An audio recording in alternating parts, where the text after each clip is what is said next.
Hi, my name is Grace Lee. I'm a piano teacher and the founder of NoteQuest app, but more about that later. I'm going to be talking and demonstrating some activities you can do to boost your students' IQ, that is, Intervallic Quotient, using the three senses: sight, sound, and touch. And thank you again to Nicola for inviting me to join you all for this brilliant conference of music teachers who truly have a passion for what you do. It's so inspiring for me to see folks come together in a global community just so that we can serve our students better. We're going to focus on how these three senses, again, sight, sound, and touch, can be used to make interval-based sight reading more effective. Many times, students come to us already being able to play by ear, but feel stunted in their sight reading ability, causing a lot of frustration. Other students have not had that much musical training or exposure at all, and they have trouble understanding how music is structured. This calls for trying a more multisensory approach. So let's get practical. I want to give you a good handful of activities that you can do right away with your students. My hope for this whole presentation is to show more than tell. So that's what you're going to get.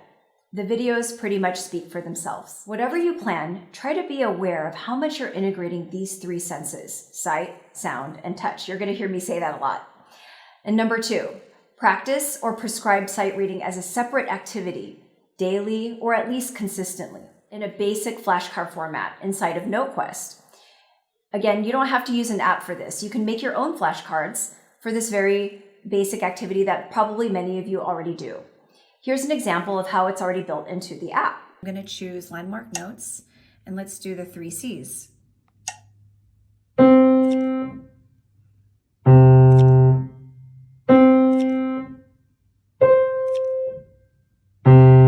And I have to choose the correct one, or else it won't let me pass. With beginners, I might even introduce a whole body approach and introduce these 3 landmarks with body motions, such as face C, middle C, and at the knees, cow C, while also showing their place on the grand staff. It's pretty surprising how often students can nail a regular flashcard set or a note speller and feel great about it, but then when you give them a real piece of music on the music stand, it doesn't always transfer to a real music reading situation. Do you identify with this? I certainly do.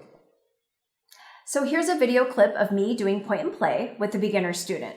So now when I point to it, you're going to play that one.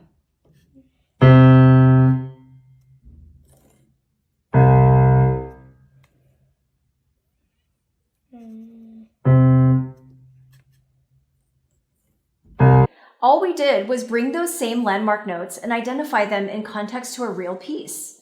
This also is a wonderful way to prep a piece before actually learning it, because you're helping them set them up for more success and probably a little less stumbling around.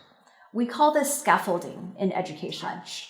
Here's a clip from an Instagram post I shared earlier this year. It explains the whole thing in a nutshell. And it's really important because when we can get a good sense of touch on the piano keys, when we're sight reading, it causes us to be less reliant on looking down, of course, which is a very key skill. All right, so I kind of named this activity blind interval climber. So I would use either a blindfold or just have the student look away when they're doing this activity. So we'll start with intervals of seconds, and we're going to use fingers 3 and 2 in the bass.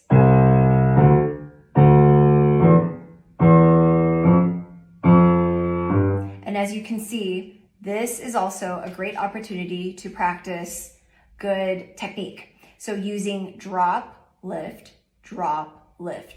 if you care about that at this stage. So, by the way, I found that this is such a terrific activity to help scaffold a pattern piece or rote piece they're working on. And a lot of times these rote pieces will focus on a particular interval, like one piece will really focus on fourths. Intervals really do matter. And that's where the real sight reading begins. So let me show you NoteQuest Interval Selector. So take a look. Okay, here's the main menu, note class. I'm going to play real piano, and I'm going to select intervals at the top. By the way, this menu is going to look completely different soon, so look out for that. Seconds and thirds mix out of all these choices is what we're going to do.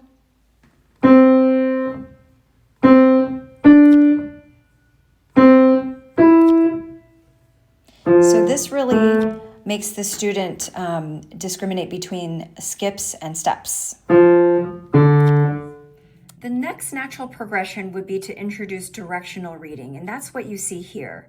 It's just a series of a few pitches that are meant to be rhythmless, and it's really for the student to be able to practice the distance from note to note instead of looking at each pitch as an individual thing. So here's a great example from the primer level of NoteFit, and NoteFit is found inside of NoteQuest app. It's the sight reading section.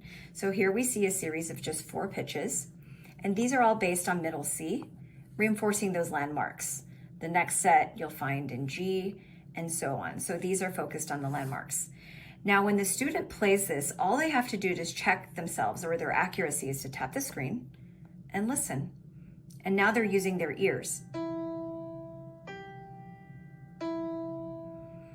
So this is a really great way to provide a bridge from note recognition and intervals and into an actual sight reading process. Finally, if you have any questions about any of these ideas, or if you have any feedback for me, I will be happy to email you my video links and notes from this talk today. Thank you so much for watching.